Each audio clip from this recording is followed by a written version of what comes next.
The great chamber of the Galactic Assembly had never felt so cold. Representatives from over 200 species stood in silence, watching as the two most powerful civilizations in the known universe prepared to destroy each other. The air itself seemed to crackle with hatred and fear. Commander Kevin Brooks stood near the back of the room with the small human delegation. He was a tall man with graying hair and tired eyes. His left arm was a simple metal prosthetic, a reminder of the shuttle crash that had ended his career as a pilot 15 years ago. Now he served as a junior diplomat, a job that usually meant attending boring meetings and writing reports that nobody read. Today was different. Today, Kevin was watching history unfold, and it was the worst kind of history. On one side of the chamber stood Ambassador Velthrix of the Valkyrie Empire. The ambassador was an insectoid creature, nearly 3 meters tall, with shimmering wings folded against its back and compound eyes that reflected the chamber's lights like 1,000 tiny mirrors. Behind Velthrix stood a dozen Valkyrie warriors, their clawed hands resting on weapons that could cut through steel like paper. On the other side stood Admiral Korath of the Drothian Collective. Korath was a massive reptilian being, covered in thick armored scales that ranged from deep green to almost black. His yellow eyes were fixed on the Valkyrie delegation with pure hatred. The Drothian soldiers behind him were equally large, equally armed, and equally ready to kill. Between them stood High Arbiter Zorath, a being made entirely of living crystal. Zorath had mediated disputes in this chamber for over 300 years. In all that time, the Arbiter had never failed to find a peaceful solution. But tonight, Zorath's crystalline body flickered with distress, casting strange shadows across the floor. The dispute had started over something simple. The Nexus Corridor was a region of space rich in quantum crystals, the rare material that made faster-than-light travel possible. Both the Valkyrie and the Drothians claimed the corridor as their territory. Both had historical documents supporting their claims. Both refused to share, but Kevin knew the real problem went much deeper. The hatred between these two species was over 1,000 years old. It had started with a border incident that killed a Valkyrie prince. The Drothians said it was an accident. The Valkyrie called it murder. Neither side had ever forgiven the other. Now all that old hatred was boiling over, and the Nexus Corridor was just an excuse. Lieutenant Maria Santos, Kevin's aide, leaned close to him. She was young, barely 30, with dark hair pulled back in a tight bun. Her hands were shaking slightly as she held her datapad. "The Valkyrie fleet just moved into attack formation," she whispered. 12,000 warships. The Drothians are responding with their own fleet. 14,000 ships. Kevin did the math in his head. 26,000 warships, each one capable of destroying a city with a single shot. If they started fighting, the destruction would be beyond imagination. How long? He asked. 4 minutes until the fleets are in weapons range. 4 minutes. In 4 minutes, the galaxy would change forever. Ambassador Velthrix raised one clawed hand, a gesture that Kevin recognized from his studies. It was the signal for attack. The Valkyrie were done talking. "The Empire has tolerated Drothian aggression for too long," Velthrix said, its voice translated by the chamber's systems into a cold, flat tone. "You have stolen our resources, insulted our honor, and murdered our people. Today, we take back what is ours." Admiral Korath's massive jaw opened, revealing rows of teeth like daggers. The Collective does not respond to threats. If the Valkyrie want war, they will have war. And when the fighting is done, your empire will be nothing but ash and memory. High Arbiter Zorath moved between them, the crystal body pulsing with desperate light. "I beg both parties to reconsider. The Assembly has always found a path to peace. We can find one now if you will only give us time. We have given you decades. Lothrix replied. The time for talk has ended. Kevin watched the other delegations in the chamber. Some looked horrified. Others looked calculating, already thinking about how they could profit from the destruction. A few seemed almost excited, eager to watch the two superpowers tear each other apart. Nobody was doing anything to stop it. Kevin thought about his daughter back on Earth. She was 17 years old, just starting to think about her future. If this war happened, that future would be shaped by destruction and death. Even if Earth stayed out of the fighting, the effects would reach everywhere. Trade routes would collapse. Refugee crises would overwhelm every system. The galaxy would burn for generations. He thought about the billions of Velkari and Drothian civilians who had no part in this dispute. Families going about their daily lives, children playing, workers doing their jobs. They did not want war. They did not hate each other. They just wanted to live. And he thought about himself, standing here in this chamber, watching it all happen. Kevin had never been a hero. He was an average man who had done average things. He had flown shuttles, raised a daughter, learned to live with one arm, and taken a diplomatic post because it was available. He had no special skills, no great power, no influence. But he was here. He was watching. And he could not do nothing. Maria grabbed his arm as he started to move. Kevin, what are you doing? I do not know yet, he admitted. But I have to try something. They will kill you. The Valkyrie are in attack mode. If you interrupt them, they might see you as a threat. Kevin looked at her. If I do not interrupt them, billions of people are going to die. I would rather die trying to stop that than live knowing I did nothing. He pulled away from her and started walking toward the center of the chamber. The great seal of the Galactic Assembly, a beautiful mosaic of precious metals and gems, covered the floor beneath the speaking platform. No one was allowed to stand there without permission from the High Arbiter. Kevin walked onto it anyway. The chamber fell silent. Every eye, every sensor, every attention turned to the small human who had just committed a serious breach of protocol. Ambassador Velthrix's compound eyes fixed on him with something that looked like confusion. Admiral Korath's massive head tilted, studying this strange creature. High Arbiter Zorath's crystalline form pulsed with new colors. Human delegate, you are not recognized. You must leave the seal immediately. Kevin took a deep breath. His heart was pounding so hard, he could feel it in his throat. His prosthetic arm felt heavy and cold. No, he said, his voice surprisingly steady. I will not leave until both parties agree to stop their fleets. The silence stretched on. Kevin could feel the weight of it pressing down on him. He had just challenged two of the most powerful civilizations in the galaxy. And he had no idea what he was going to say next. The small conference room felt like a prison.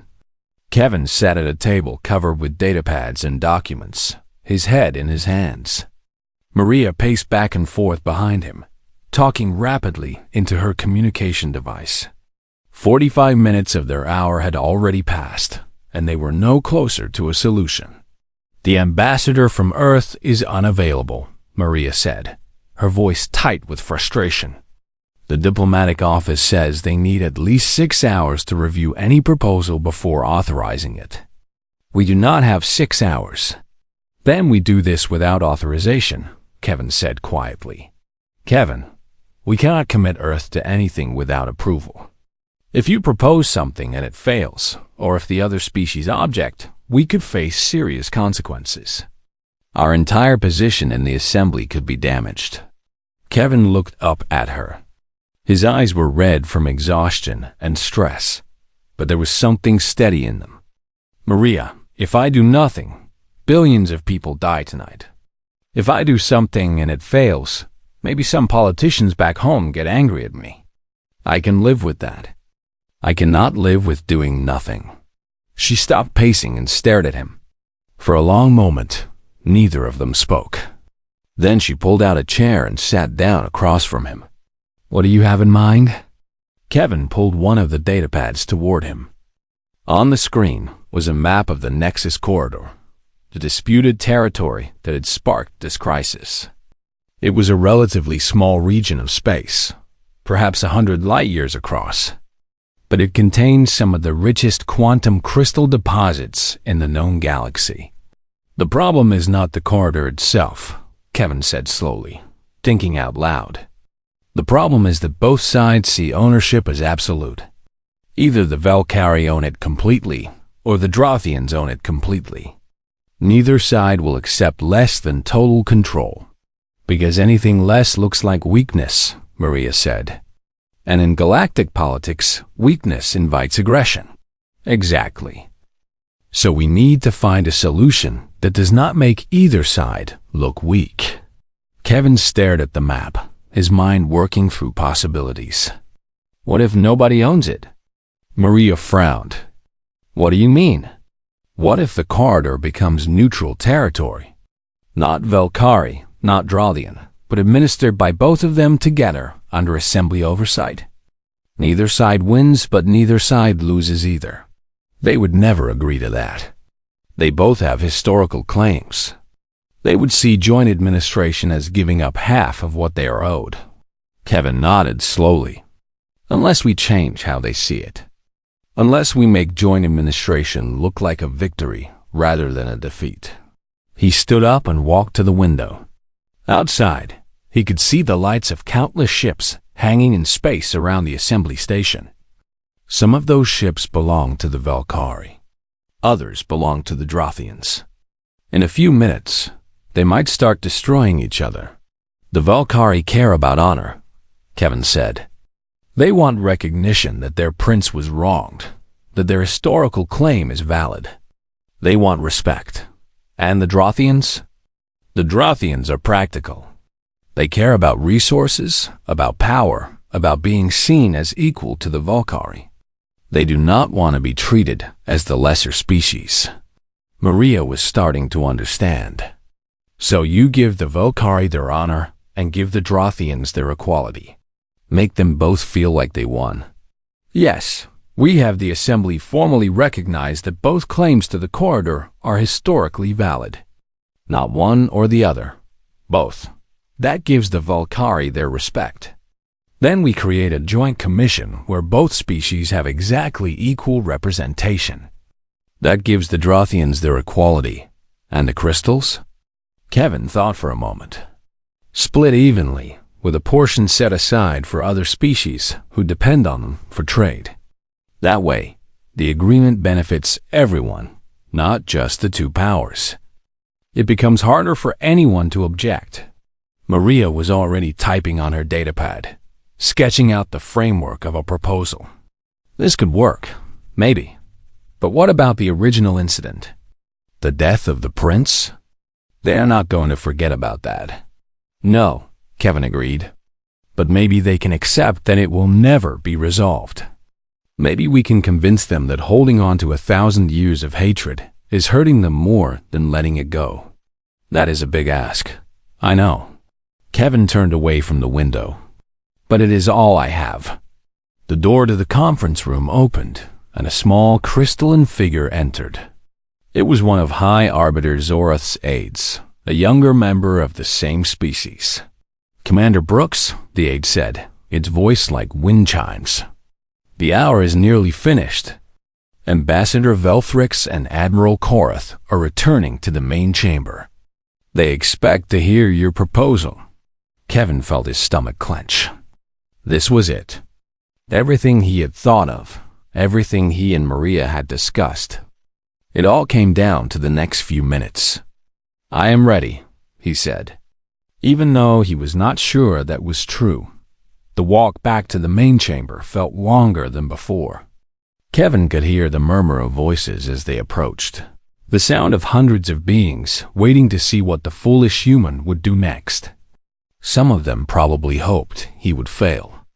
Others might be hoping he would succeed. Most probably just wanted the tension to end, one way or another. The great doors opened, and Kevin stepped through. The chamber was even more crowded than before. Word had spread throughout the assembly station, and representatives from species who had not even been present earlier had come to watch. The air was thick with anticipation and fear. Ambassador Velthrix stood on one side of the central seal, compound eyes glittering. Admiral Korath stood on the other, massive arms crossed over his armored chest. High Arbiter Zorath floated between them, crystalline body pulsing with anxious light. "Your hour is finished, human," Velthrix said. "Speak your proposal, or step aside, and let us finish what we started." Kevin walked to the edge of the seal. He did not step onto it this time. He did not need to. Everyone was already watching him. "I propose a solution that requires both sides to compromise," he said, his voice clear and steady. "But it also allows both sides to claim victory. Listen, and then decide." He took a deep breath and began. "The Nexus Corridor will become neutral territory, administered by a joint commission with equal representation from both the Velkari Empire and the Drothian Collective. The Assembly will provide oversight to ensure fairness. Quantum crystal extraction will continue, with the output divided equally between your two peoples. A small percentage will be set aside for other species who depend on these resources." He paused, watching their faces. Velthrix's S-wings had not moved. Korath's expression had not changed. "Additionally," Kevin continued, "the Assembly will issue a formal declaration recognizing that both the Velkari and Drothian claims to the corridor have historical validity. Neither claim will be dismissed. Both will be honored. This is not a victory for one side or the other. It is an acknowledgement that the truth is complex and that both of your peoples have legitimate grievances." Still silence. Kevin pressed on. "Finally, regarding the death of Prince Velanath 1,000 years ago, I am not asking either side to admit fault or accept blame. I am asking you to accept that the truth of what happened will never be known with certainty.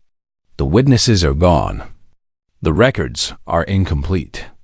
What remains is a wound that has poisoned both your peoples for generations. I am asking you to stop passing that wound to your children. Not for my sake. Not for the Assembly's sake. For the sake of everyone who will suffer if this war begins." Kevin fell silent. He had said everything he could think to say. Now it was up to them. The chamber waited. The laughter started with the Velkari. Ambassador Velthrix made a clicking sound with its mandibles that the translation systems identified as mockery. The sound spread through the chamber as other species joined in. Some laughed openly. Others made sounds of disbelief. A few simply stared at Kevin like he had lost his mind. "A human," Velthrix said, the translated voice dripping with contempt.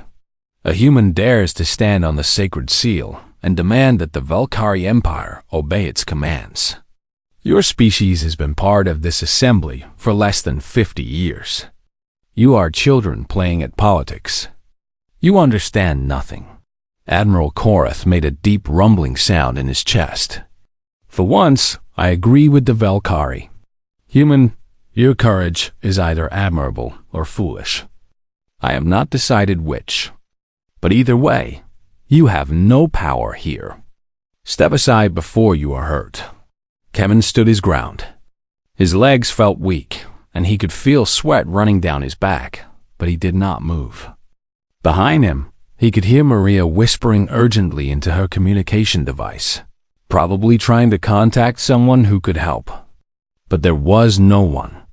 Earth had no fleet in this region, no allies powerful enough to intervene.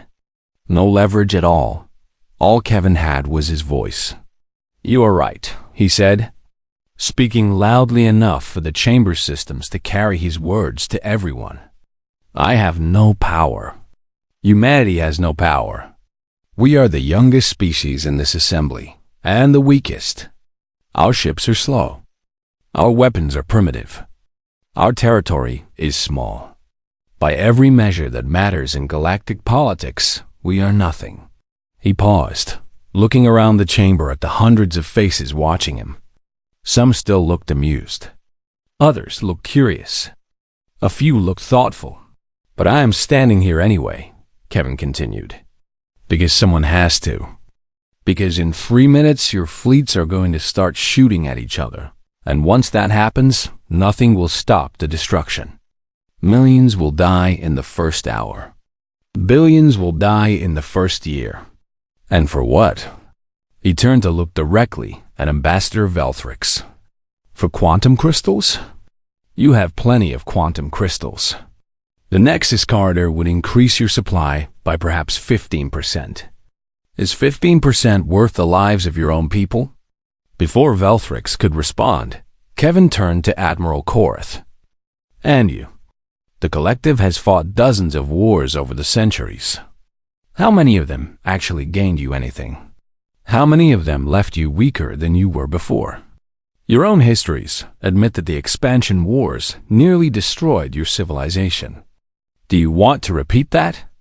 Korath's scales shifted, a sign of emotion that Kevin could not quite read. "You speak of things you do not understand, human. The Valkyrie killed our people. They have threatened our borders for 1,000 years. This is not about crystals. This is about survival, is it?" Kevin asked. "Or is it about revenge? Because those are very different things."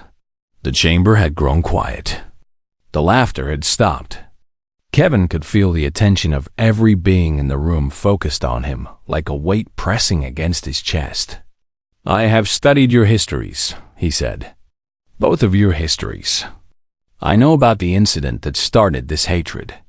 The death of Prince Velanath 1,000 years ago. The Valkyrie say he was murdered by a Drothian patrol.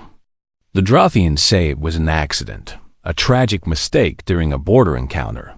Velthrix's wings rustled dangerously. It was murder. Our prince was conducting a peaceful survey. Your people attacked without warning. He was in disputed territory without authorization," Korath countered. "Our patrol followed standard protocols. If there was a tragedy, it was the fault of Valkyrie arrogance." "And there it is," Kevin said quietly. 1,000 years of hatred, based on an incident that nobody alive today witnessed. Both sides have stories passed down through generations, interpreted and changed by people who were not there. Neither side can prove what really happened. But both sides are absolutely certain they are right." He spread his hands, the flesh one and the metal one, in a gesture of openness. "What if you are both right? What if the truth is somewhere in the middle? What if it was a tragic accident caused by misunderstanding and fear? And what if both your peoples have been punishing each other for a mistake ever since?" "You were not there," Velthrix said coldly. "You cannot know." "Neither were you," Kevin replied. "Neither was anyone in this room. That is exactly my point. You are about to start a war that will kill billions of people. And the original cause of your hatred is something that none of you actually remember. You only remember being taught to hate." The silence stretched on. Kevin could see the Valkyrie and Drothian delegations exchanging glances. He was getting through to them, maybe.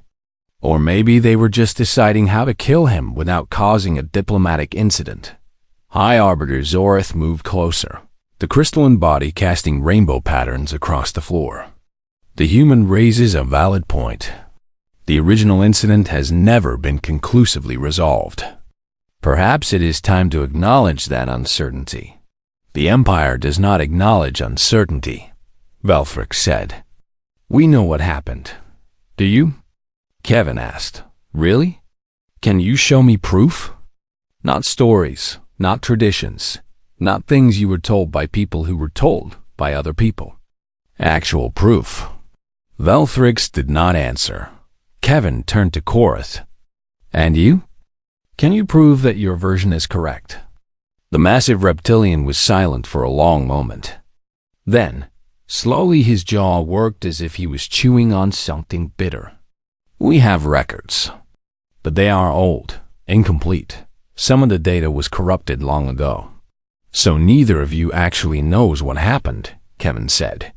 You believe what happened, and your beliefs are about to kill billions of innocent people. Maria's voice came from behind him, urgent and afraid. Kevin, the fleets are entering weapons range. 60 seconds. Kevin felt his heart skip. 1 minute. He had 1 minute to convince two ancient civilizations to abandon 1,000 years of hatred. I am not asking you to forget your prince, he said to Velthrix. I am not asking you to admit you were wrong, he said to Korth. I am asking you to consider that maybe, just maybe, the truth is more complicated than either of your stories. And that killing billions of people will not bring that truth any closer. He took a deep breath. Give me 1 hour. 1 hour to propose an alternative. If you do not like it, you can start your war then. But give me a chance to find a path that does not end in destruction. The chamber was absolutely silent. Kevin could hear his own heartbeat counting down the seconds. 45, 40, 30-5. Ambassador Velthrix and Admiral Korth looked at each other across the chamber. 1,000 years of hatred hung between them. But so did something else. Something that looked almost like doubt. 1 hour, Korth said finally, his voice a low rumble.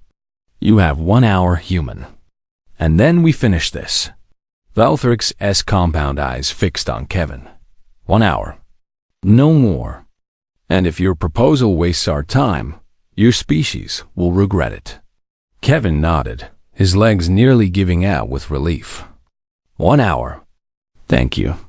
He turned and walked off the seal, his whole body shaking. Maria grabbed his arm and pulled him toward a side chamber. Are you insane?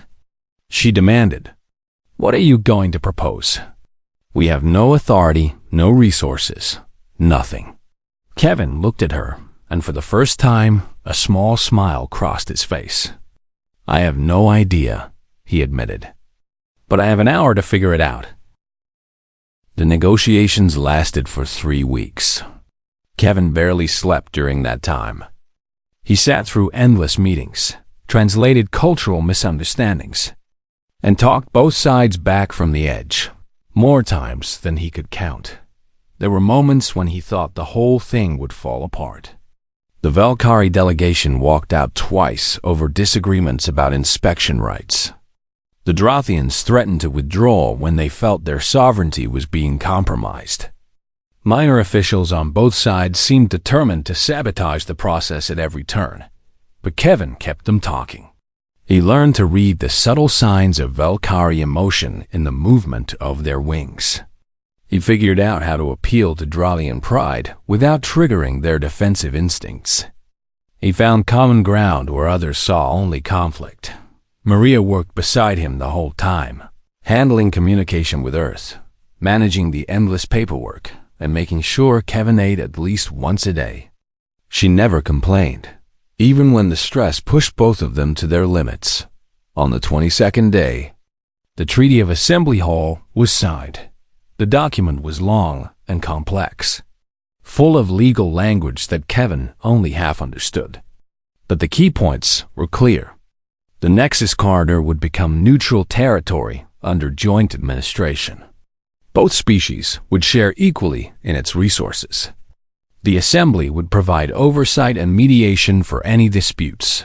Most importantly, both the Valkyrie and Drothian governments issued formal statements, acknowledging that the incident which had started their 1,000-year conflict remained historically unresolved.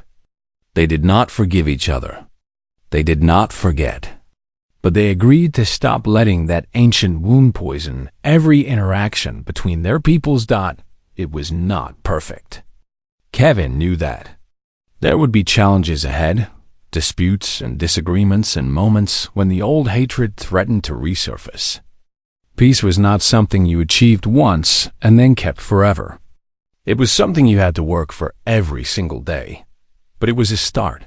The signing ceremony took place in the same chamber where Kevin had walked onto the sacred seal 3 weeks before.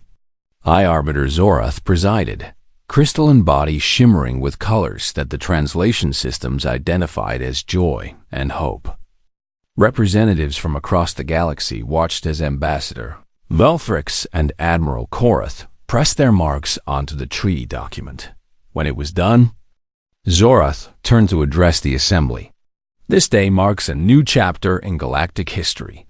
Two great civilizations have chosen dialogue over destruction, cooperation over conflict. They have shown that even the deepest wounds can be acknowledged without continuing to draw blood from future generations. The Arbiter's attention shifted to Kevin, who stood with the human delegation near the back of the chamber. And we must recognize the individual who made this possible. Commander Kevin Brooks of Earth came to this chamber with no authority and no power. He had nothing to offer except his words and his courage. And yet he changed the course of history.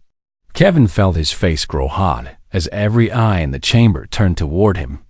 He had never wanted this kind of attention. He was not a hero. He was just a man who had seen something terrible about to happen and refused to look away. Humanity is young among the starfaring peoples, Zorath continued. But tonight, they have shown us something valuable. Sometimes wisdom does not come from age or experience. Sometimes it comes from being willing to see what others have stopped noticing. Sometimes the smallest voice can speak the largest truth. The ceremony ended, and the delegations began to disperse. Kevin was heading toward the exit when a massive figure blocked his path. Admiral Korath looked down at him, yellow eyes unreadable. I want you to understand something, human. I did not agree to this treaty because of your pretty words. I agreed because I looked at the numbers and saw that war would destroy us both. Kevin nodded. I know, Admiral. I never thought I was convincing you with emotion. I was trying to give you permission to do what you already knew was right. Korath's jaw worked for a moment. That is either very wise or very arrogant. I am not certain which. Probably both, Kevin admitted. Something that might have been amusement flickered in the Draudian's eyes. You are an interesting species, humans. Small, weak, short-lived, and yet you keep surprising us. I will be watching to see what you do next. He walked away, his heavy footsteps echoing through the chamber. Ambassador Velthrix approached next, compound eyes glittering in the overhead lights. The Empire will not forget what you did here, Commander. You have earned our attention. Whether that is good or bad for your species remains to be seen. I hope it will be good, Kevin said. I hope we can build something together. Not just humans in Velkari, but all of us. Every species in this assembly. Hope is a very human emotion, Velthrix observed. We Velkari prefer planning, but perhaps there is room for both. The ambassador's wings spread slightly, then folded back. It was a gesture Kevin had learned to recognize as respect. Goodbye, Commander Brooks. Until we meet again. Kevin watched the Velkari delegation leave, their armored forms disappearing through the great doors. Then he sank into a chair and let out a breath he felt like he had been holding for 3 weeks. Maria sat down beside him. How do you feel? Exhausted, terrified, relieved. He laughed weakly. All of the above. You should feel proud. You did something incredible. Kevin shook his head. I just talked. The real work will be done by others. Diplomats and administrators and ordinary people who decide to see each other as partners instead of enemies. All I did was open a door. Opening the door was the hardest part, Maria said. Nobody else was willing to try. They sat in silence for a while, watching the last delegations file out of the chamber. The great seal on the floor gleamed in the fading light, a symbol of unity that Kevin had walked onto in desperation and left behind as something more. What happens now? Maria asked. Kevin thought about the question. He thought about his daughter back on Earth, about all the young people who would grow up in a galaxy that was a little less dangerous because of what had happened here.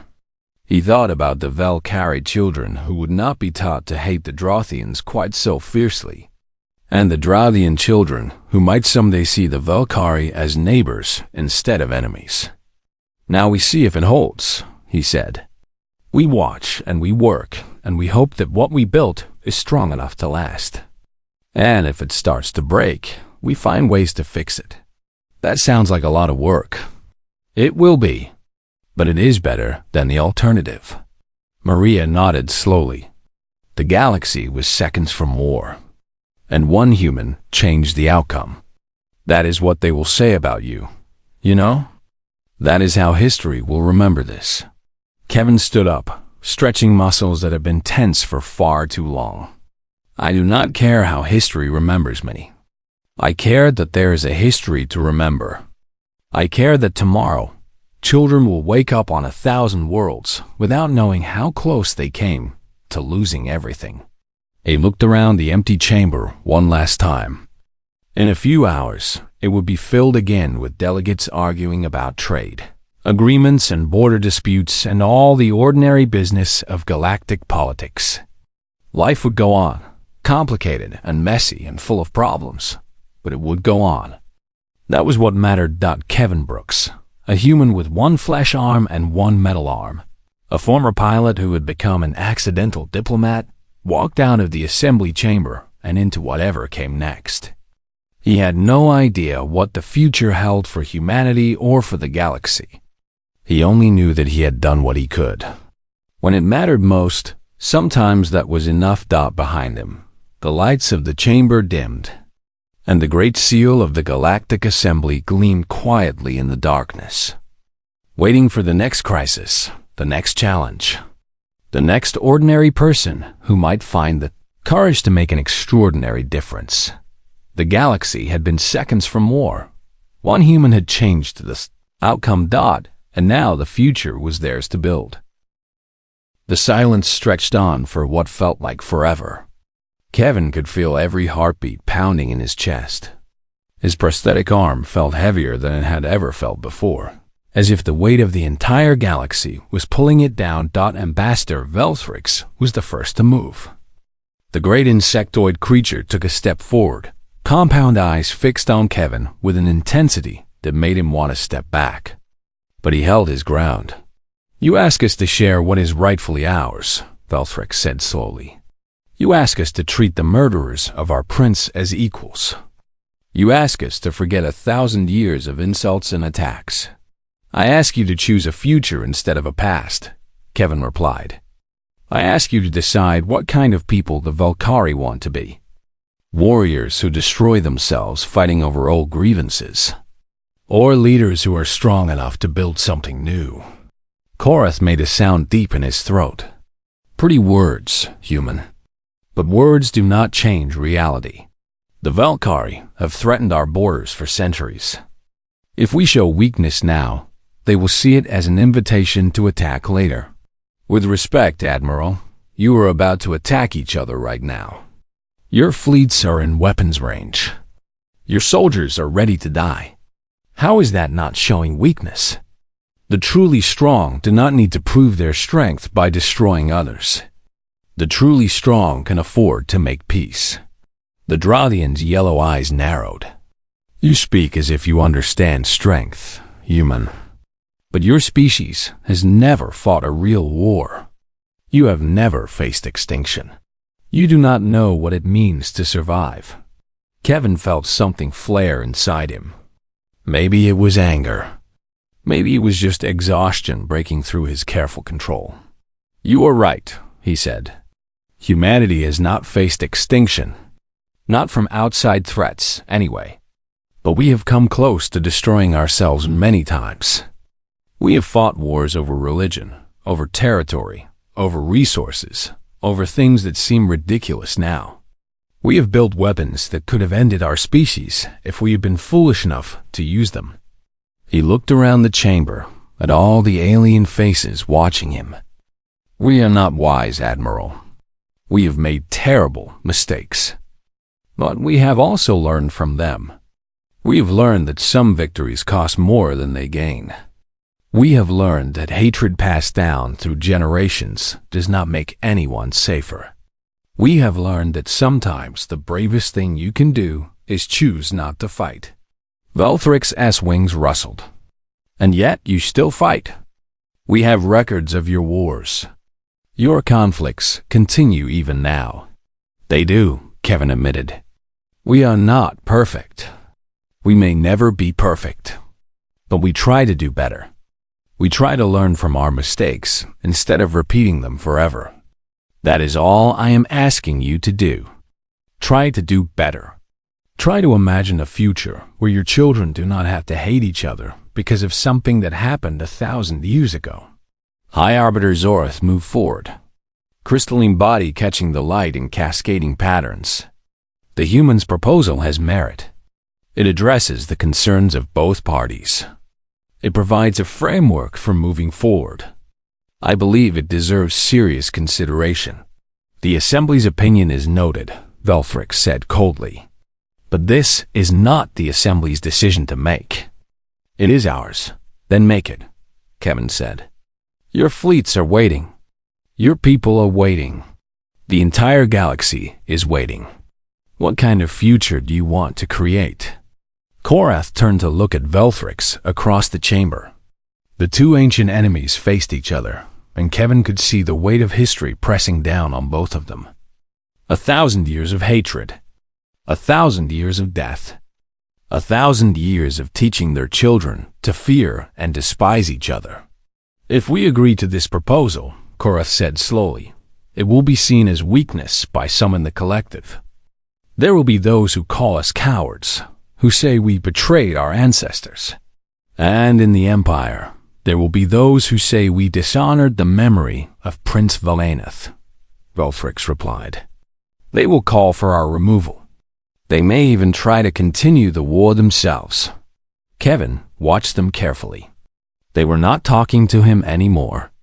They were talking to each other in a way they probably had not done in centuries. But if we fight, Korath continued, millions of our people will die. Perhaps billions. The collective's military strength will be shattered. Our economy will collapse. It will take generations to recover, if we ever do. The Empire faces the same consequences, Velthrix said. Our analysts have run the simulations. There is no scenario where we emerge from this war stronger than we were before. We may win. We may lose. Either way, we will be diminished. The chamber was utterly silent. Everyone seemed to understand that something important was happening, something that had not happened in 1,000 years. The leaders of two great civilizations were actually listening to each other. I did not come here today expecting to make peace, Korath said. I came here expecting to authorize the destruction of your empire. I wanted it. I have wanted it my entire life. Ever since I was a young soldier watching my friends die in border skirmishes that never seemed to end. And I have dreamed of the day when Drothian worlds would burn, Velthrix admitted. When our fleets would finally avenge everything your people have taken from us. I have carried that dream for centuries. They stared at each other, predator and predator, warrior and warrior. But dreams of vengeance are not the same as wisdom, Korath said, finally. And I am old enough now to know the difference. Velthrix's S-compound eyes flickered. As am I? Kevin hardly dared to breathe. Were they actually agreeing? After everything, after the threats and the hatred and the fleets poised to attack, were they actually going to choose peace? The human's proposal is imperfect, Velthrix said. There are details that must be negotiated. Protections that must be guaranteed. The Joint Commission will need careful structure to prevent abuse. Agreed, Korath said. But the framework is sound. Equal representation. Shared resources. Formal recognition of both claims. It is a starting point. Velthrix turned to look at Kevin. The ambassador's expression was unreadable, but Kevin thought he saw something different in those compound eyes. Not respect exactly, but perhaps acknowledgement. You have done something remarkable tonight, human. You have reminded us that there are options beyond destruction. That courage does not always mean fighting. That strength can be found in unexpected places. Kevin did not know what to say. He felt dizzy, overwhelmed by what was happening. We accept your proposal as a framework for negotiation, Velthrix continued. The Empire will stand down its fleet and enter formal discussions with the collective under Assembly oversight. Korath nodded slowly, his massive head dipping in what might have been agreement or might have been exhaustion. The collective concurs. We will negotiate in good faith. But understand this, human. If these negotiations fail, if the Valkyrie betray us, we will remember who brought us to this moment. And if the Drothians act in bad faith, the Empire will hold you responsible as well, Velthrix added. Kevin swallowed hard. He had just become personally accountable for the peace of the galaxy. No pressure. I understand, he said, and I will do everything in my power to help these negotiations succeed. High Arbiter Zoroth's crystalline form blazed with light, brighter than Kevin had ever seen it. Then let it be recorded. On this day, the Valkyrie Empire and the Drothian Collective have chosen negotiation over war. And a human named Kevin Brooks stood at the center of that choice. The chamber erupted in sound. Some species cheered. Others made sounds that their translation systems could not interpret. Maria was suddenly at Kevin's side, gripping his arm so hard it hurt. You did it, she whispered, tears running down her face. You actually did it. Kevin looked out at the chaos of the chamber, at the delegations rushing to communicate with their home worlds, at the two ancient enemies preparing to negotiate instead of fight. He should have felt triumph. Instead, he felt terrified. The hard part, he knew, was just beginning.